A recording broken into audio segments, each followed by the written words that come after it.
अगर आप भी चाहते हैं कि एसएस फिल्म्स मोतिहारी के ऑडियो वीडियो सबसे पहले आप तक पहुंचे, तो इस चैनल को सब्सक्राइब करें और साथ ही बेल आइकन को दबाना ना भूलें।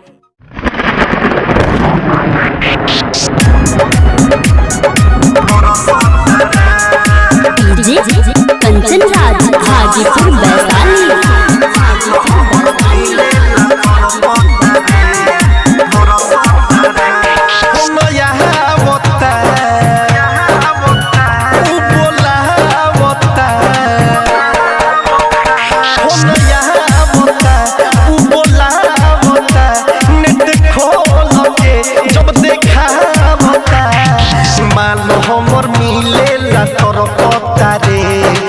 सरी वाला में घसाला बरसता रे, माल हमर मिलेला तोर पता रे।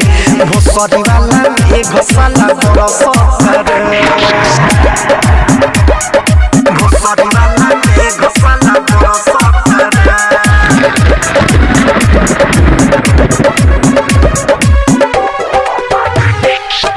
DJ Kanchan Raj Hajipur Vaishali. Digital recording studio Motihari. बनी परेशान यारे दिन यौरी रात से, गरहा गुरही भर गइल पानी भाड़ा साथ से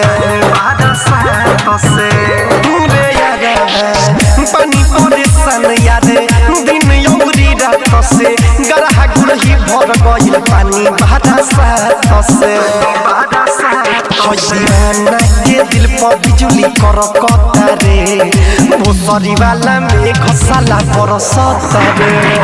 मिले खातिर माल हमर तरसता रे, भोसरी वाला में घसाला बरसता रे,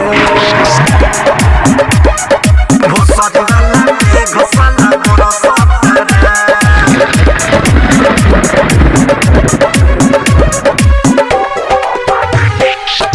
डीजे कंचन राज हाजीपुर वैशाली।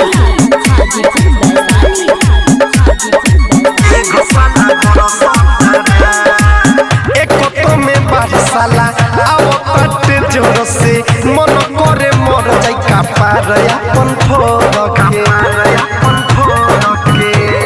का कहीं विरोध विजेंद्र कैसन आइल बा समैया, लगता कि डूब जाई प्यार वाला मैया। रतन में सोल अब बड़ी छरपता रे, भोसरी वाला में घसाला बरसता रे।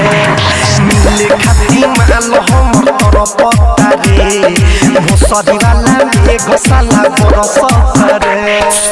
Digital recording studio Motihari.